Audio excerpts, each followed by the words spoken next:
Want to spread the joy of gifting without the upfront financial pinch? You can now use Afterpay to snag gift cards for almost any occasion.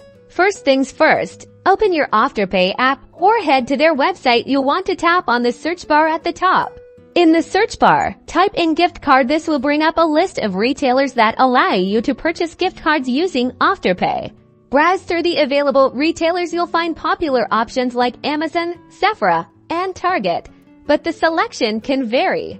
Once you've found a retailer you like, tap on their gift card listing. You'll see the available denominations and, crucially, the option to pay in 4 installments. Select the gift card amount you want. Afterpay will then show you the breakdown of your payments, €1 typically for equal installments, with the first payment due at the time of purchase. Confirm your purchase, and you're done. You'll likely receive an email with your gift card code or a link to access it digitally.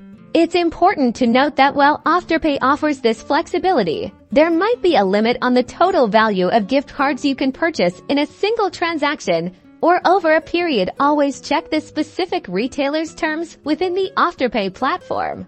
This means you can get those thoughtful gifts on time, spread the cost, and keep your finances in check. Happy gifting!